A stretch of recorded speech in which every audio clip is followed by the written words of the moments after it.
don't mention names, but were there any surprises?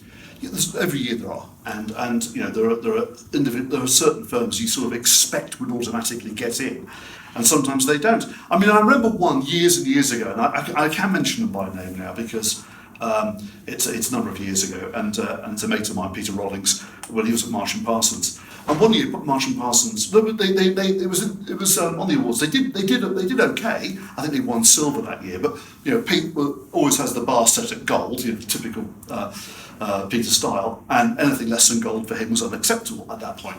Anyway, long story short, we looked at it, and what we found when I said to him, "Look, your mystery shop didn't have a response." He said, "That's impossible. We have the systems and processes." And then he said, "Hang on a second. What date was it carried out on?" And in those days, we did share, because they had paid to enter, GDPR and all that stuff. Anyway, he went, and he actually said to me, I remember him saying, "Our system had a fault on that particular day," and it was then I knew then that actually the system and methodology, works. Now that's not to say that there aren't mistakes made, and we have made some mistakes, and I'm sure this year's assessment will be the same. But we have a pretty stringent process to try to eliminate them as far as we possibly can. I mean, I see in all the Facebook groups people who don't get into the top 3% then almost dismiss it and say, well, sod the awards or this. What would you actually say to those people? Well, you've got three options, basically. You can take that view and just say, it's fundamentally wrong. You can ignore it and just get on with your life. Or, as many agents do, you can use it to spur yourself onto better things and to ask the question, okay, what do I need to do? Now, if there's anything in our assessment that people think is inappropriate, right? So if someone says, well, actually, I don't agree with that, then I'm all ears to listen to it.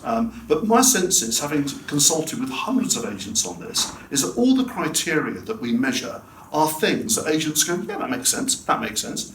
So it's business enhancing criteria. Did the property sell, yes or no?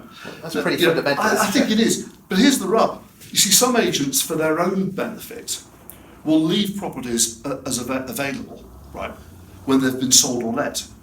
It drives consumers mad, right? They really get upset by it. It's wasting their time.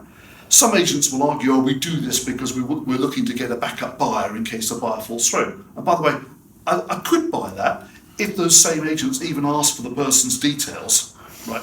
So there's an element here of there are some agents who do it deliberately to boost their stock numbers and to attract more properties. I understand that, but it's not best practice from a consumer perspective, and of course it works against them on our assessment, because if their properties have been on the market for longer, because they've been on Rightmove as available for longer because the agent hasn't marked them up for sold or let, then that will have a negative impact on their performance. The